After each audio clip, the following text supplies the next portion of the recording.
chers collègues, vous connaissez ce Conseil de développement durable qui a été modifié par rapport à la formule précédente. Il a été installé il y a un an, au mois de mai 2015.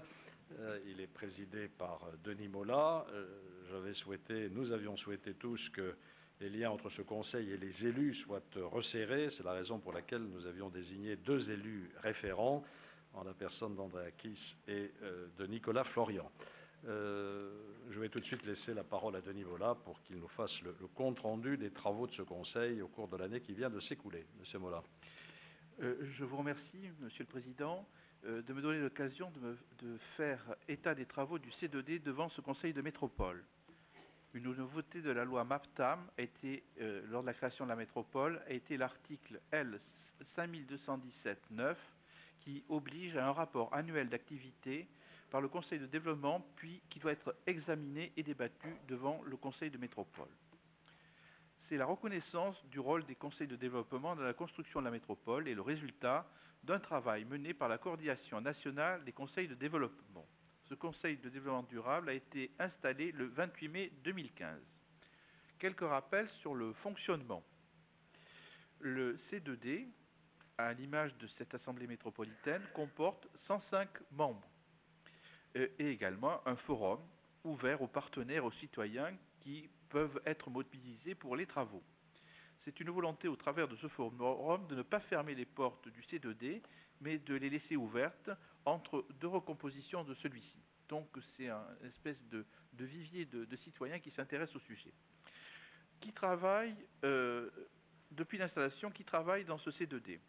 Il y a la parité entre hommes et femmes, une diversité de profils, une volonté de bien représenter les territoires avec un renforcement des citoyens désignés sur une assise communale. Chaque commune a désigné 2 représentants.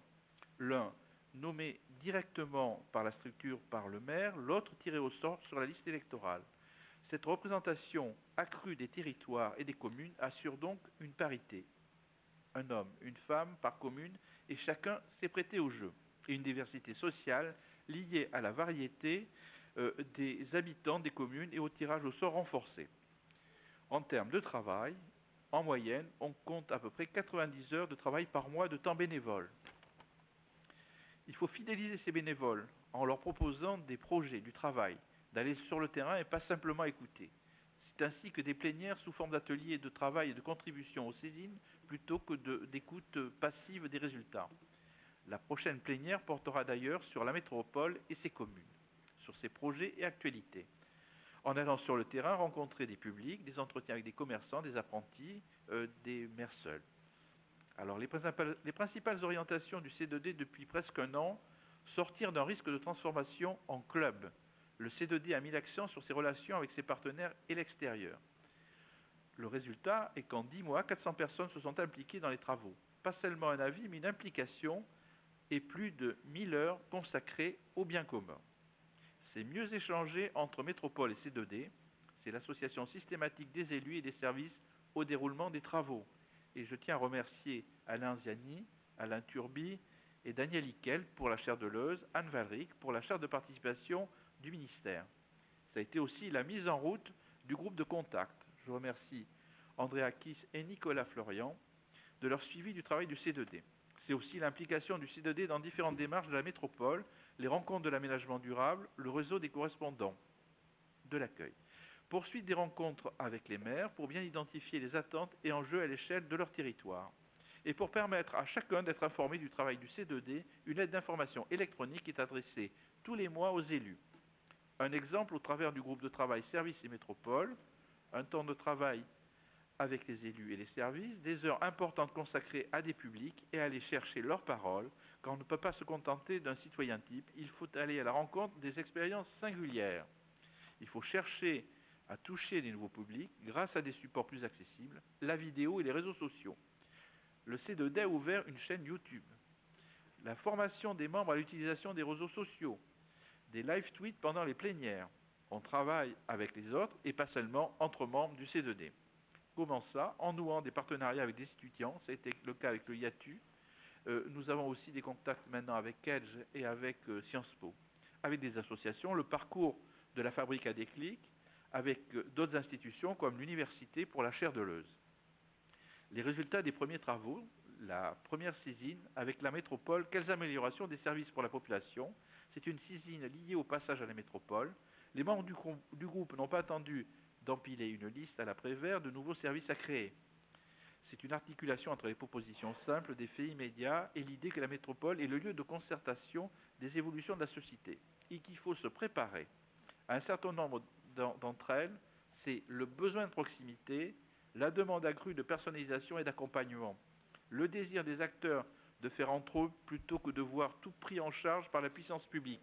La satisfaction d'un besoin ne passe pas forcément par les mêmes services. Ils font donc un même niveau de service, mais avec des services qui peuvent être différents en fonction des territoires. Je prends l'exemple de la présence plus ou moins importante du transport en commun. Les propositions de cette saisine, quelques exemples d'usage immédiat, avoir des partenariats avec les points relais. Les usagers utilisent de plus en plus ce mode de livraison. Cela devient un lieu de démarche dématérialisé.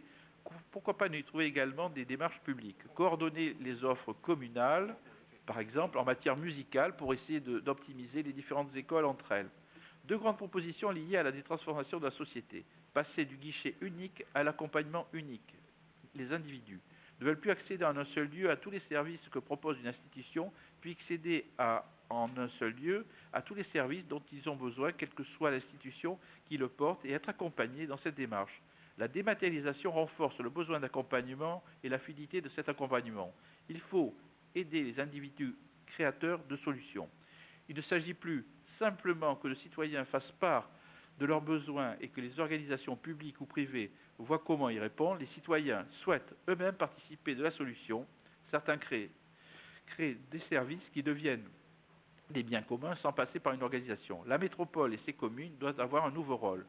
Pour ces deux grandes propositions, le travail va se poursuivre afin d'illustrer et d'identifier des conditions de réussite. La saisine Open Data, outil de citoyenneté active, le C2D préconise de passer l'Open Data pour les geeks à l'Open Data pour les acteurs de la citoyenneté, c'est-à-dire les associations, les collectifs. Il faut aller vers ces derniers pour les familiariser à ce nouvel alphabet et vérifier les données dont ils auront besoin et les usages qu'ils pourraient en faire. Se concentrer sur la réutilisation de la data plutôt que sur la libération tous azimuts sans se préoccuper du résultat. Les propositions: bâtir une stratégie partagée, création d'un conseil local du numérique, temporaire, et chargé de bâtir un programme triennal d'intervention, la réalisation d'une cartographie des usages avec les acteurs. En effet, il faut avoir un moyen de mesure et d'évaluation. Aller vers les acteurs de la citoyenneté, un programme junior du développement durable, ça tourné vers les plus jeunes dès le niveau scolaire, et le databus métropolitain qui circulerait sur les concertations en mettant à disposition les données et les équipes aidant à les utiliser. Insérer aussi une clause d'embed data dans les dossiers de demande de subvention. C'est le cas du monde associatif qui pourrait fournir un certain nombre d'informations qui permettraient de faire certaines synthèses après. Il faut sensibiliser les élus et les services. Les données ne seront de qualité que si les premiers utilisateurs sont ceux qui les libèrent. Ils auront davantage tendance à les actualiser.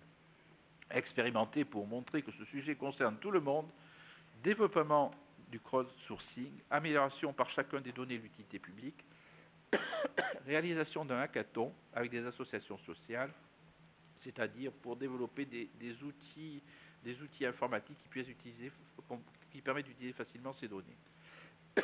Un concours Civitech, concours de réutilisation des données publiques à usage citoyen. Les sujets d'autosaisine, la relation de la métropole à ses territoires, un sujet qui est arrivé en premier dans les propositions des membres. Série de focus sur les thématiques liées à cette question et réponses de citoyens à des sujets qui sont très présents dans les discours des chercheurs, des experts, des élus, mais qui doivent être illustrés par la parole citoyenne. Un exemple de sujet: relations aux communes, urbain, rural, périurbain, relations aux agglomérations de la grande région. Une deuxième autosaisine, leçon de la ville. Un sujet proposé par les membres du bureau pour essayer de creuser une thématique qui paraît prometteuse sans être immédiatement évidente dans ses conséquences. C'est aussi le rôle du C2D d'accepter d'explorer et de se donner un temps de la gestion que la gestion immédiate ne permet pas toujours aux élus de prendre. Le son a une dimension positive et négative, bien sûr, le bruit. Des bruits disparaissent, mais comment envisager de les remplacer? Le silence n'est pas possible et pour être négatif, il faut imaginer des sons qui permettent de se sentir bien. Peut-on créer une identité sonore de la métropole bordelaise qui soit spécifique? Voilà, Monsieur le Président. Merci, Monsieur le Président. Je vais peut-être demander à nos élus référents d'intervenir maintenant. Madame Kiss. Oui, Monsieur le Président, chers collègues, les éléments qui vous ont été présentés par Denis Mola sur les membres du C2D mettent en lumière la richesse de cette instance dans sa composition et dans sa diversité.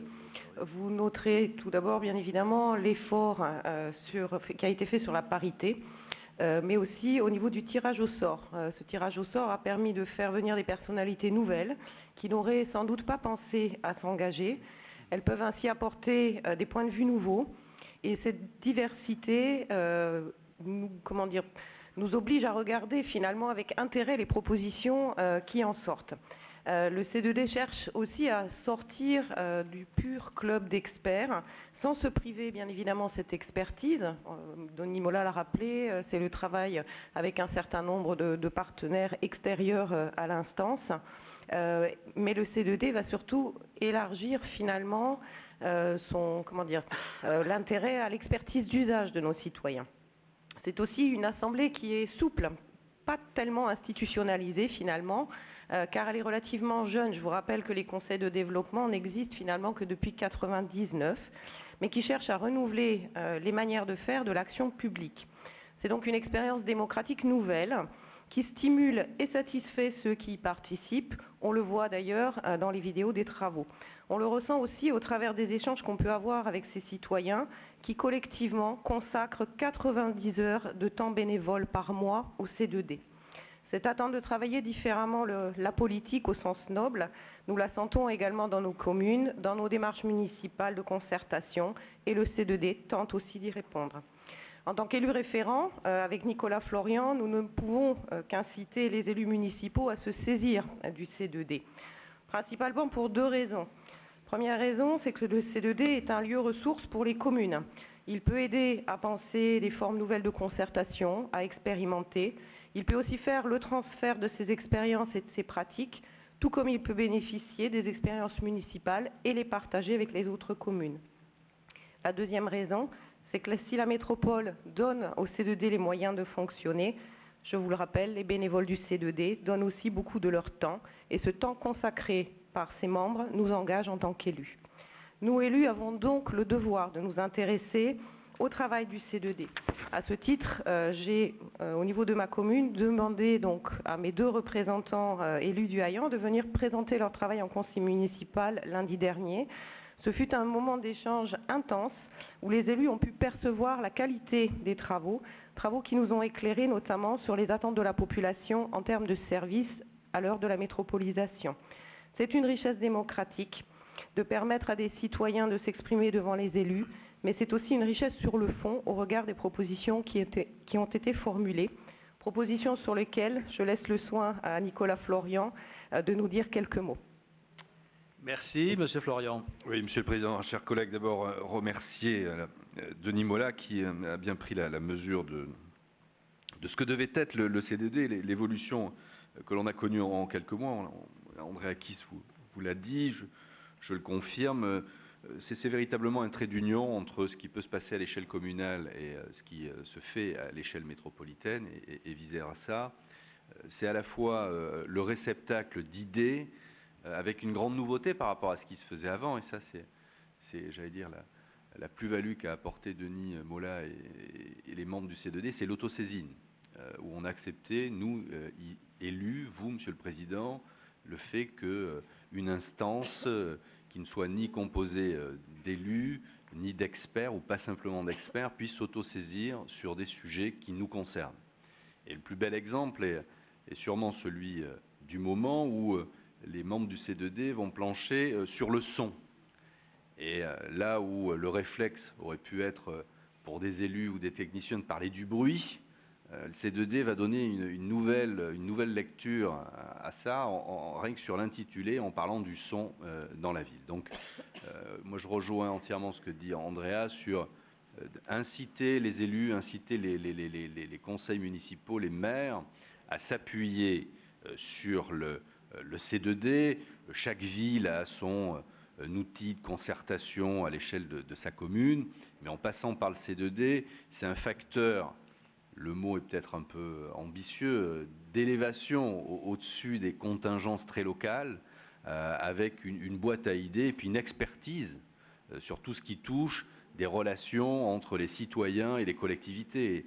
Et sur les premiers travaux qui ont été menés par le C2D, sur la relation entre le citoyen et les services, qu'ils soient municipaux, enfin surtout métropolitains, et donc les citoyens, ils se sont aussi comportés comme des dénicheurs d'idées ou des dénicheurs de créateurs.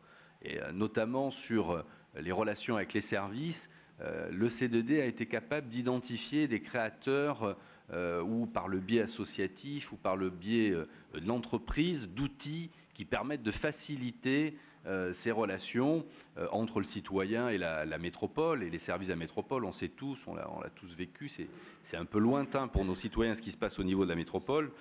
Donc le C2D là-dessus est j'allais dire, un accélérateur d'idées et peut permettre d'apporter des nouvelles solutions. Voilà, moi j'en resterai là. Ça fonctionne bien. L'ensemble des membres du C2D qui sont issus des propositions des villes sont des gens qui sont très, très impliqués. Et j'en profite aussi pour saluer le travail de Damien Mouchag et toute son équipe qui est un vrai trait d'union et un vrai facilitateur dans ces travaux. Merci. Qui souhaite s'exprimer sur ce compte-rendu? Monsieur Chausset. Oui, rapidement, Monsieur le Président, chers collègues, notre groupe, bien sûr, évidemment, reconnaît tout à fait le sérieux des travaux du C2D et la pertinence des autosaisines. Les autosaisines, il y en avait eu précédemment, ce n'est pas la première fois, mais en tout cas, elles sont tout à fait, je dirais, pertinentes. Et nous voterons, bien sûr, favorablement à cette délibération. Alors, peut-être quelques petites propositions. Sur la désignation par les communes, je ne suis pas sûr quand même que le tirage au sort a été vraiment mis en œuvre totalement. Bon, c'est là où peut-être il faut travailler. C'est vrai que c'est bien d'avoir aussi des gens qui viennent, je dirais, vraiment tirer au sort et qui apportent une certaine, je dirais, innocence quelque part à ce type de fonctionnement. Surtout que aujourd'hui, vous n'êtes pas sans ignorer que il y a quand même une forme de, je dirais, une forme de doute et même de très grande réserve vis-à-vis des institutions au sens large. Il y a même un peu de débat un peu partout actuellement en France avec plus ou moins de bonheur. Donc je pense qu'il y a là un chemin à ouvrir, un chemin à travailler pour les C2D, à voir comment on peut essayer de, entre guillemets, rattraper un certain nombre de personnes qui sont démotivées par, je dirais, par le côté institutionnel, par la vie citoyenne, la vie démocratique telle qu'elle est aujourd'hui. Et il y a peut-être, je dirais, des voies à ouvrir pour le C2D afin d'essayer justement d'établir un pont, faire un pont entre nous, par exemple, ici, élus, collectivités, voilà, et un certain nombre de personnes qui ne se retrouvent pas justement dans cette forme de démocratie. Alors, il y a des tentatives comme le tirage au sort, avec plus ou moins de bonheur, mais je pense que c'est aussi quelque chose qu'il faut essayer. Mais il y a, je pense, là, une réflexion à mettre en œuvre pour faire en sorte qu'une instance tout à fait utile comme le C2D puisse justement essayer d'aller chercher, soit au niveau de la jeunesse, soit au niveau d'un certain nombre de citoyens qui se sentent exclus des débats, de pouvoir les ramener vers des débats de société. Voilà, je vous remercie. Merci, Monsieur Guichard. Oui, c'est moins les trois intervenants précédents que l'intervention de Gérard qui me fait intervenir, mais intervenir, je pense, positivement, parce que tout lieu de débat, quel qu'il soit, j'ai bien écouté les trois interventions concernant le C2D, j'avais fait partie du précédent, est un outil de débat. Est un outil de débat, et notamment dans sa pluralité, pluralité des dossiers, des questions et pluralité des participants. Mais aujourd'hui, naît dans ce pays des débats sous toutes des formes. Il y a les nuits debout, c'est aussi des débats auxquels il faut qu'on prête attention. Il faut qu'on y prête attention et aller passer 1 heure dans les nuits debout, ce n'est pas du temps de perdu, je vous l'assure. Donc vive le C2D et vive les nuits debout. Merci de nous parler de vos expériences nocturnes. Moi, j'ai eu un préjugé assez favorable la nuit debout au départ. On ne peut pas dire que l'affaire se développe dans le sens d'une vraie démocratie apaisée, hein, c'est le moins qu'on puisse dire. Et la violence est intolérable dans ce genre de manifestation. Je sais bien qu'elle est récupérée par des groupes spécialisés, mais enfin, ça ne peut pas continuer comme ça. Autre intervention, Anne Valric. Oui, je m'associe évidemment aux propos qui ont été exprimés par André Akis ou Nicolas Florian sur la satisfaction de l'évolution du C2D et de son apport. Je voudrais dire que pour ma part, dans le cadre de ma délégation, nous travaillons ensemble et nous allons poursuivre cette collaboration de façon encore plus étroite dans le cadre de la concertation que nous menons en ce moment pour co-construire avec l'ensemble des communes, l'ensemble des citoyens et l'ensemble des acteurs, nos plans d'action de la nouvelle politique haute qualité de vie et développement durable qui est en cours. Donc merci beaucoup au C2D, à ses équipes et à son président. Merci. Monsieur Mola, vous voulez répondre? Enfin, comme vous n'avez eu que des félicitations. Oui, pas sur la à ajouter. participation citoyenne, il y a des forums et on va renouveler une expérience qui existait dans le temps, qui était les cafés de la controverse, qui nous permet d'aller dans les communes de la métropole et d'organiser des débats menés par un journaliste pour aborder les sujets directement ou indirectement en relation avec nos saisines et nos autosaisines. Ça me paraît une très bonne idée, avec toujours le même principe, relation étroite avec les élus. Hein. C'est la remarque que je voudrais faire. Nous avons, Max Guichard l'a dit, d'autres l'ont dit aujourd'hui, une situation qui montre une profonde défiance de nos concitoyens vis-à-vis de tous les corps intermédiaires. J'ai écouté encore ce matin à la radio une enquête d'opinion qui porte sur les partis politiques, mais aussi sur les syndicats, sur tous les corps intermédiaires. Il y a un vrai rejet. Donc il faut absolument remonter la pente en renforçant la démocratie représentative, dont nous sommes ici l'expression, par cette démocratie directe qui met en jeu directement les citoyens, à condition que l'une conforte l'autre et que ce ne soit pas évidemment une source de conflit ou d'incompréhension. Donc je me réjouis beaucoup moi aussi de ces travaux. Ma deuxième remarque sera pour dire que le débat, c'est très bien, et ça permet de prévenir beaucoup d'incompréhension. Il faut que ça débouche sur des actions aussi. Et donc je souhaite que le CDD nous fasse des propositions concrètes comme il a l'intention de le faire. Je pense qu'il faut aussi éviter le risque de dispersion. Je pense que le thème de l'amélioration des relations entre les services publics et les citoyens devrait être vraiment un sujet majeur, surtout dans le contexte actuel de mutualisation et de métropolisation où nos concitoyens sont parfois un peu perdus par les changements qui se mettent en place. Voilà les quelques remarques que je voudrais faire. Je voudrais évidemment remercier Denis Bola, qui est comme un poisson dans l'eau dans tout ce qui concerne le numérique, l'open data, ça, il connaît ça par cœur, c'est très bien, et c'est un outil de démocratie directe évident. Remercier tous les membres du C2D, parce que comme l'a dit André Akis, ce sont des bénévoles, et donc ils y consacrent beaucoup de temps, et puis nos propres services qui font fonctionner le C2D. Merci, Monsieur le Président.